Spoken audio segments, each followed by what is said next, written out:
நாம நேத்து அந்த கார்ட்டூன் பிக்சர் பார்த்தோம்ல, அதுல அது எவ்வளவு அழகா தேவதை மாதிரி ட்ரெஸ் பண்ணிருந்தது, பியூட்டிஃபுல்லா இருந்தது இல்ல?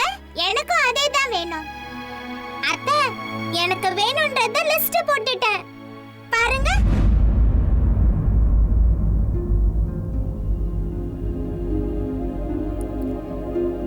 அத்தை, நான் என்ன சொன்னேன்னு கேட்டீங்களா? என்ன புல்புல், ஐயோ, நீ சொன்னது எல்லாத்தையும் அத்தை கேட்டுட்டாங்க. ஆனா அவங்க இன்னும் கொஞ்ச நேரம் சாப்பிடாம இருந்தாங்கன்னா நீ சொன்னது எல்லாத்தையும் மறந்துடுவாங்க. அதனால சீக்கிரமா சாப்பிட்டுடலாம். அது மட்டும் இல்ல, இன்னைக்கு நான் எல்லா டிஷ்ஷுமே அத்தைக்கு பிடிச்ச மாதிரி செஞ்சிருக்கேன். சாப்பிடலாமா? வா. தேங்க்ஸ் அண்ணி. ஆனா எனக்கு பசிக்கல. நான் அப்புறமா சாப்பிட்டுக்கிறேன். சந்தியா, நீ இப்பெல்லாம் புல்புல் மாதிரியே சாக்கு சொல்ல ஆரம்பிச்சிட்ட. வந்துரு, இல்லைன்னா காதை திருகி கூட்டிட்டு போவ. சரி அந்திரி, வா. சந்தியா, வா. புல்புல், வா.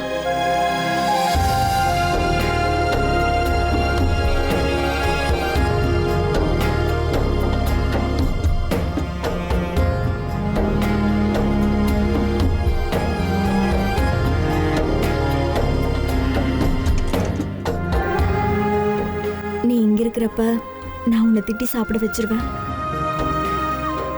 நீ அவ்வளவு தூரம் போனதுக்கு அப்புறம்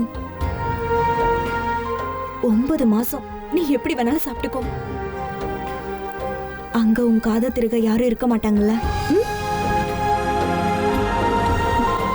ஆனா நான் ஒண்ணு மட்டும் சொல்றேன், 9 மாசத்துக்கு அப்புறம் நீ இழைச்சு போய் துரும்பு மாதிரி வந்த அவ்வளவுதான், நான் யாருக்கும் எதுவும் சொல்ல மாட்டேன். நீயா இருந்தாலும் சரி, உன் அண்ணனா இருந்தாலும் சரி, 2 பேரும் எக்கூட கெட்டு போங்க. அத்தை, நீங்க பண்ற அவள் உப்புமாவை அடிச்சுக்கிறதுக்கு இந்த உலகத்துல யாருமே இல்ல. உட்கார்ந்து சாப்பிடுமா, உட்காரு. சொன்னா கேளு, உட்கார்ந்து சாப்பிடு.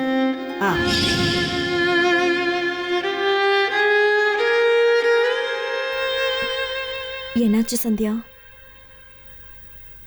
நான் உன்னை அதிகமா திட்டேனா?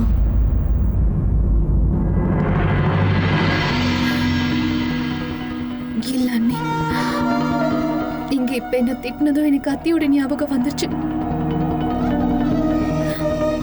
அவங்கள என்ன எப்படிதான் திட்டுவாங்க? இவ எந்த அத்தை பத்தி யோசிச்சுட்டு இருக்காளோ? அவங்க இப்ப ஹாஸ்பிட்டல்ல இருக்காங்க. நான் சந்தியா கிட்ட எவ்வளவு பெரிய விஷயத்த மறைக்கிறேன்.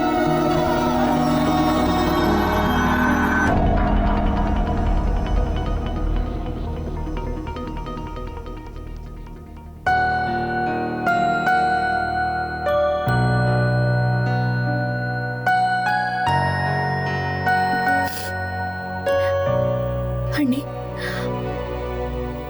உங்ககிட்ட இப்ப நான் வாங்கின திட்டு எனக்கு வீட்டு ஞாபகத்தை தரும்.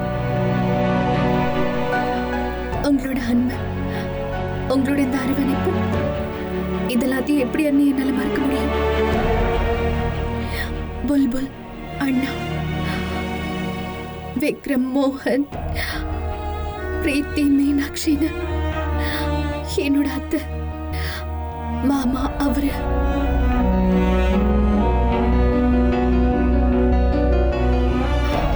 எனக்கு எல்லாரோட ஞாபகமாவே இருக்கும்.